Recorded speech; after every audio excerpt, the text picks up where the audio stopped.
I didn't steal him. That's what I kept telling myself. You can't steal someone who was already free, right? You can't betray someone who told you, I'm over him. Date whoever you want. But here's the truth they don't tell you about betrayal. It doesn't matter what words came out of her mouth. It matters what trust died in her heart. My name is Dorathy Benjamin. I'm 34 years old. And 3 months ago, I stood in my kitchen and watched my best friend of 16 years walk out of my life forever because I married the man she loved first. But that's not even the worst part. The worst part is what he did after she left. The secret he'd been hiding. The reason he chose me in the first place. And how I discovered that some betrayals run so deep, they don't just destroy friendships, they destroy your entire sense of who you are. This is the story of how I traded my soulmate for a marriage. How I broke a sacred bond for a man who was never really mine. And how the price of that choice nearly killed me. Let me take you back to 18 months ago. To a rainy Thursday night in March. To the moment I made the decision that would unravel everything I thought I knew about love, loyalty, and the woman I believed myself to be. I'm looking at the numbers right now, and it's breaking my heart. 80% of you are watching this story about broken friendships and betrayal, and you're leaving without hitting subscribe. Is that who we are? People who witness the wreckage but won't stay to help clean it up?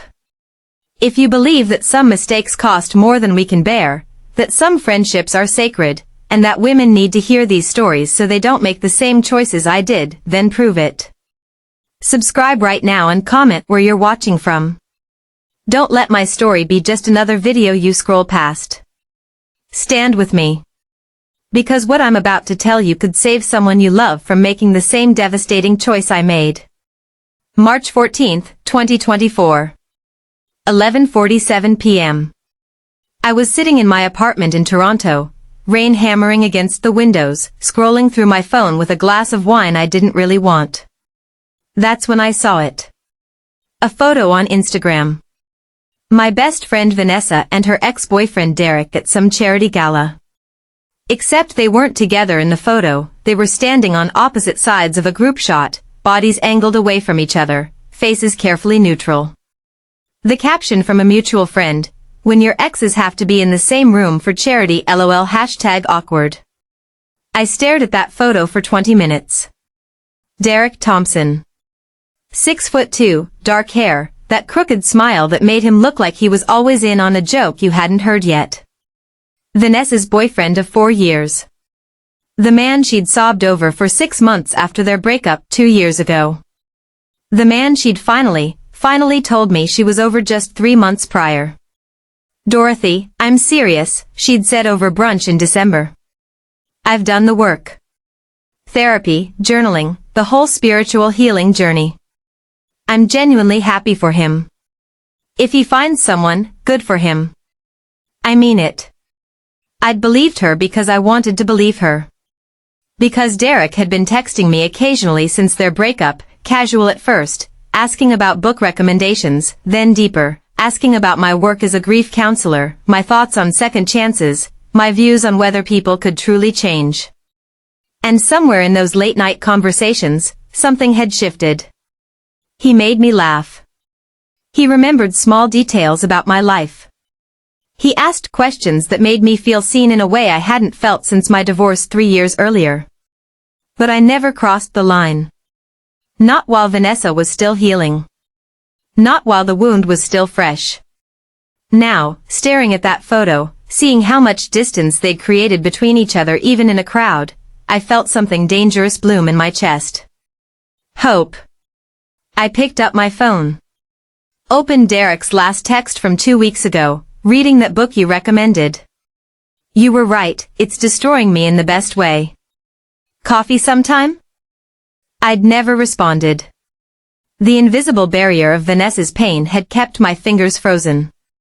But that night, with the rain creating a cocoon of isolation around me, with 2 years of distance between their relationship and this moment, with Vanessa's own words echoing in my head, I'm over him, I typed 3 words that would change everything.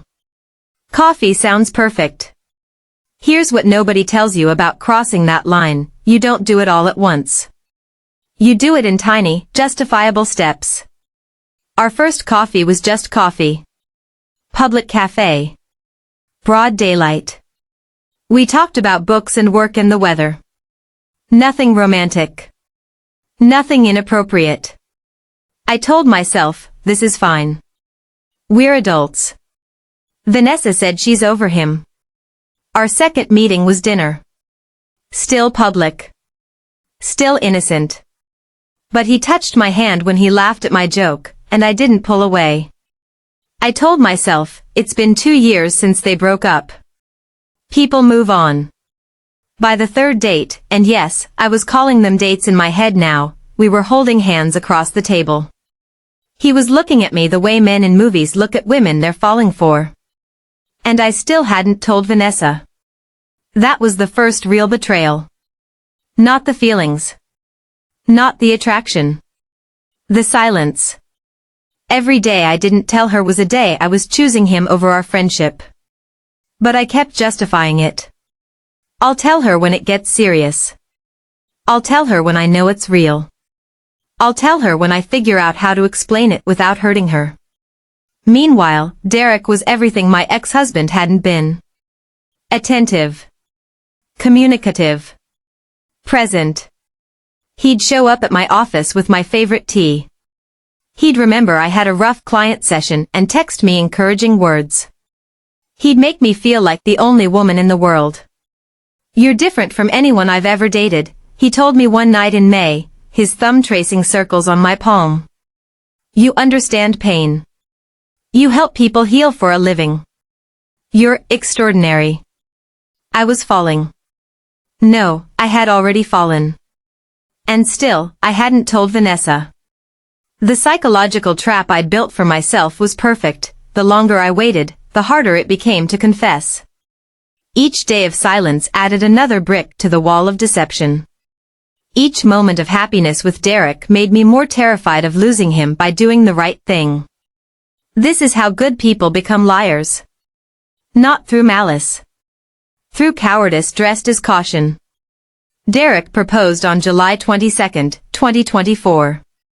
4 months after our first coffee. We were at Niagara Falls. It's touristy, but I'd always loved it there.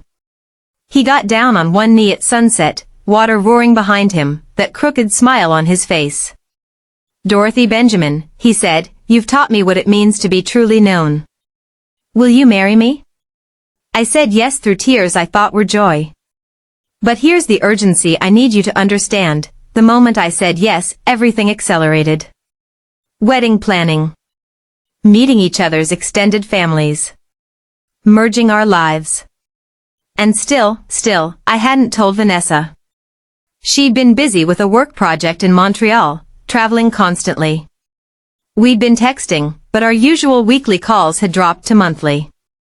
She had no idea. Until August 10th. I was at a bridal boutique in downtown Toronto with my sister, trying on dresses, when I heard a voice behind me that made my blood turn to ice. Dorathy? I turned.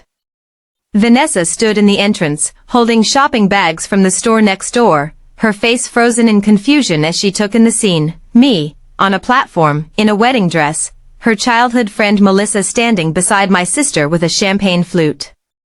You're getting married? Vanessa's voice was small. Distant. Time fractured. I saw myself through her eyes, the guilty expression, the white dress, the celebration she hadn't been invited to. Vanessa, I was going to tell you. Who is he? She stepped closer. Her face was doing that thing it did when she was trying to hold herself together. That controlled blankness that meant she was screaming internally. My sister, God bless her ignorance, tried to help. His name is Derek. Isn't it romantic? 4 months and he proposed. I watched the color drain from Vanessa's face. Derek, she repeated. Not a question. A pronouncement of death. Derek Thompson? I couldn't speak. My silence was confirmation. She laughed. It was the most horrible sound I'd ever heard, broken glass trying to be music. Wow. Wow. Okay. She was nodding, backing away. You know what? Congratulations. I hope you're very happy together. Vanessa, please. I told you I was over him. Her voice cracked. I told you that so you wouldn't feel guilty about wanting him. And you took that as permission. It wasn't like that. How long? What? How long? Have you been seeing him? 4 months, but... 4 months. She was crying now, angry tears streaming down her face. 4 months of sneaking around. 4 months of lying to me. 4 months of listening to me talk about my life while you were building a whole relationship with the man I... She stopped. Composed herself with visible effort. You know what the worst part is, Dorothy? I would have understood if you'd just told me. If you'd come to me and said, I have feelings for Derek, and I don't know what to do, I would have been hurt, but I would have respected your honesty. We could have worked through it together. She was right. That truth landed like a physical blow. But you didn't trust our friendship enough to be honest with me. You chose him over me before you even started dating him.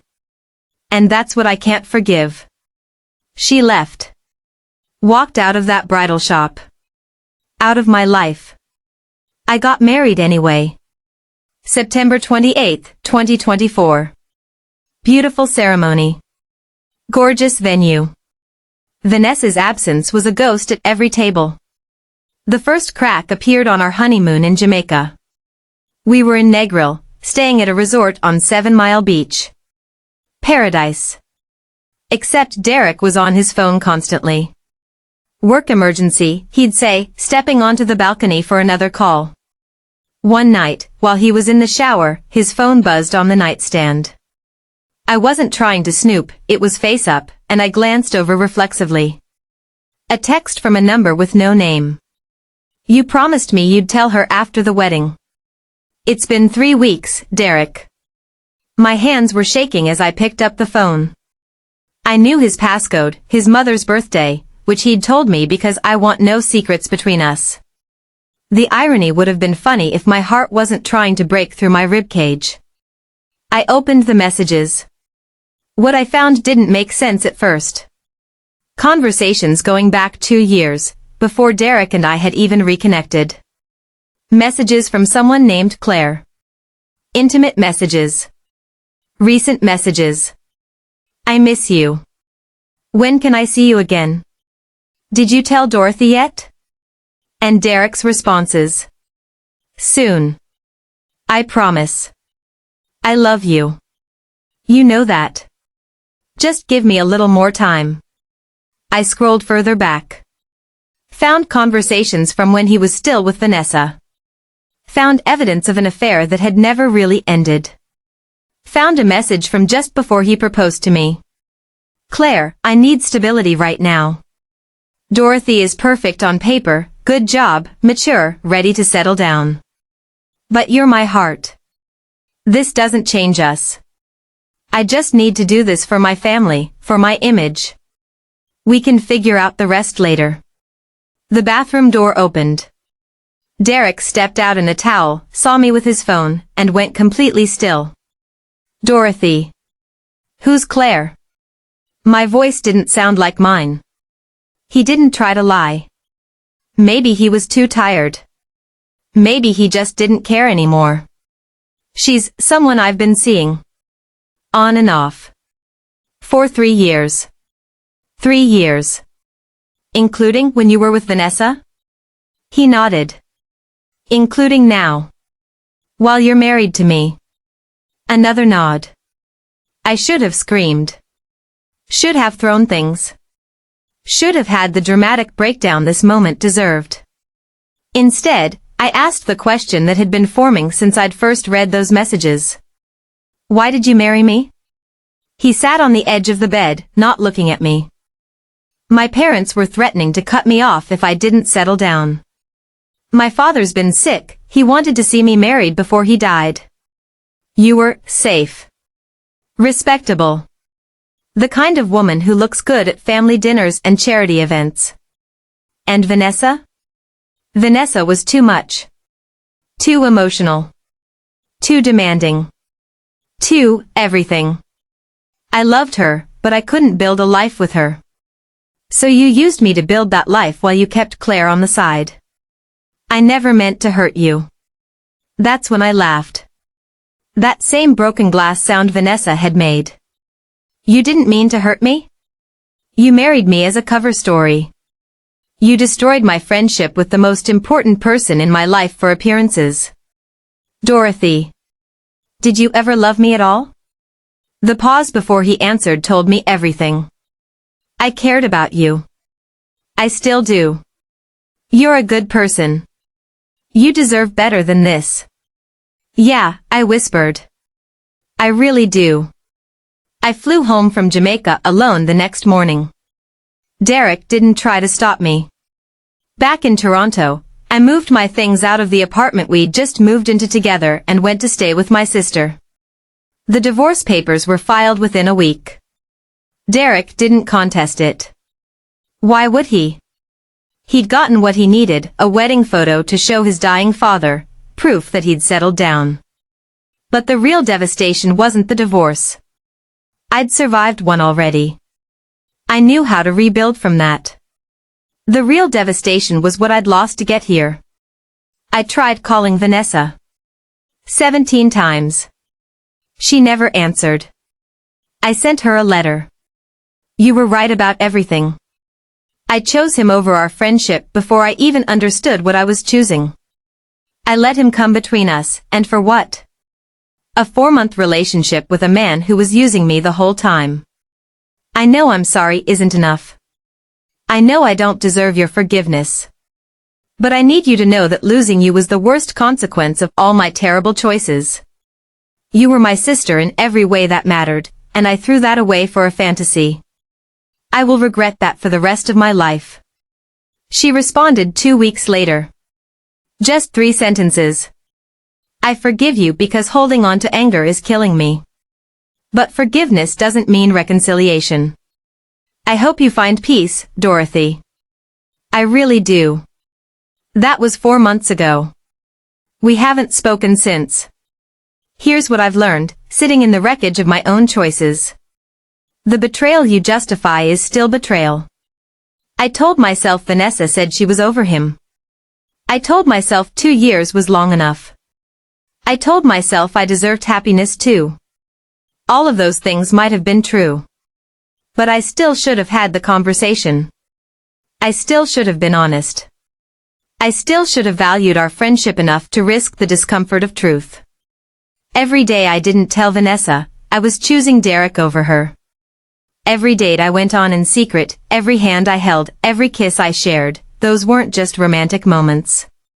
They were acts of betrayal against the woman who'd held me through my divorce, who'd celebrated every victory with me, who'd been my family when my actual family was dysfunctional and distant. Derek and I were doomed from the start, and not just because he was a serial cheater. We were doomed because our entire relationship was built on secrecy and justification. When your love story starts with betrayal, it poisons everything that follows. Derek cheated on Vanessa with Claire. He cheated on Claire with me. He cheated on me with Claire. The pattern was so obvious I'm ashamed I didn't see it. But we never think we'll be the victim, do we? We always think we're special. Different. The exception. I'd known Vanessa since we were 18. 16 years of friendship. 16 years of late-night conversations, shared secrets, mutual support, unconditional love. I traded all of that for 4 months with a man who never loved me. The math alone should have told me something. And here's the lesson that's still teaching me, still breaking me open every single day. You can't unbetray someone. You can apologize, you can grow, you can change, but you can't give them back what you took. Trust, once shattered, leaves scars even when forgiven. Last week, I ran into Vanessa at a bookstore in the annex. We both froze. She was with someone, a woman with kind eyes and a gentle smile. They were holding hands. "Dorothy," Vanessa said quietly. "Hi." My voice cracked. "You look happy." "I am." She glanced at the woman beside her. "This is Jordan." "Jordan, this is Dorothy. We used to be friends." Used to be. Those 3 words hit like a sledgehammer. "It's nice to meet you," Jordan said warmly, unaware of the history bleeding between us. We made painful small talk for 2 minutes that felt like hours. Then Vanessa said, "We should go." "Take care of yourself, Dorothy." I watched them walk away, Vanessa's head leaning on Jordan's shoulder, and I understood something I'd been avoiding. She's moved on. She's built a new life. A life without me in it. And that's exactly what I deserve. I'm back in therapy now. Working through the wreckage of my choices. My therapist asked me last week, if you could go back and make a different choice, what would you do? I didn't even have to think about it. I'd tell her the truth the moment I started having feelings for Derek. I'd have the uncomfortable conversation. I'd risk losing him to preserve the friendship. Because at least then, even if she was hurt, she'd know I valued her enough to be honest. And if she'd told you she couldn't handle you dating him? Then I wouldn't have dated him. Some things are more important than romance. Some people are too precious to lose. My therapist nodded. You've learned that lesson the hard way. The only way that matters, apparently. I'm telling you this story for a reason. If you're thinking about dating your friend's ex, stop. Have the conversation first. Be honest. Be brave enough to value the friendship over the fantasy. If you're currently hiding a relationship from someone who deserves to know, tell them. Today. Right now. The longer you wait, the deeper the betrayal, the worse the consequences. If you've already made this mistake, own it. Apologize without expecting forgiveness. Accept that some bridges, once burned, can't be rebuilt. Learn. Grow. Become someone who would make a different choice. And if you're the friend who's been betrayed, your feelings are valid. All of them. The hurt, the anger, the sense of violation. You get to decide what forgiveness looks like for you. You get to decide whether reconciliation is even possible. Just don't let bitterness poison the rest of your life. Don't let someone else's betrayal turn you into someone you don't recognize. I lost my best friend. I lost 4 months of my life to a lie. I lost my ability to trust my own judgment. But I gained something too, clarity. The crystal clear understanding that some moral lines exist for a reason. That girl code isn't some frivolous rule, it's the recognition that female friendships are sacred, that women need to protect each other, that betraying a sister for a man is one of the oldest, saddest stories in the world. And I will not repeat it. My name is Dorathy Benjamin. I'm 34 years old, divorced twice, and living with the consequences of valuing romance over friendship. This is the story of how I married my best friend's ex and paid a price I'll regret forever. Don't make my mistake. Some people are worth more than your temporary happiness. Vanessa, if you're somehow watching this, I'm sorry. For all of it. You deserved better from me. You deserved the truth. You deserved a friend who would choose you every single time. I hope Jordan makes you happier than I ever could have made Derek. I hope you found the peace I stole from you. And I hope that someday, in some small way, I can become someone who would have made you proud. Thank you for listening to my story. I know it wasn't easy to hear, it wasn't easy to live, and it's definitely not easy to share with the world. But if this story saves even one friendship from being destroyed the way I destroyed mine, then maybe, just maybe, something good can come from this mess. If this touched you, if it made you think differently about your choices, if it reminded you to value the people who've stood by you through everything, please subscribe. Please comment where you're watching from and what lesson you're taking away. And if you've made a similar mistake, or if you're the friend who's been betrayed, share your story in the comments. We heal through connection. We grow through honesty. Don't let my story be just another video you scroll past. Let it be the wake-up call someone needs. Let it be the warning that saves a friendship. Let it be proof that we can learn from our worst mistakes and become better people because of them. Subscribe. Comment. Share. And most importantly, choose your people wisely. Value them fiercely. And never, ever take them for granted. Because once they're gone, all you're left with is the echo of what you threw away. Thank you for standing with me. END.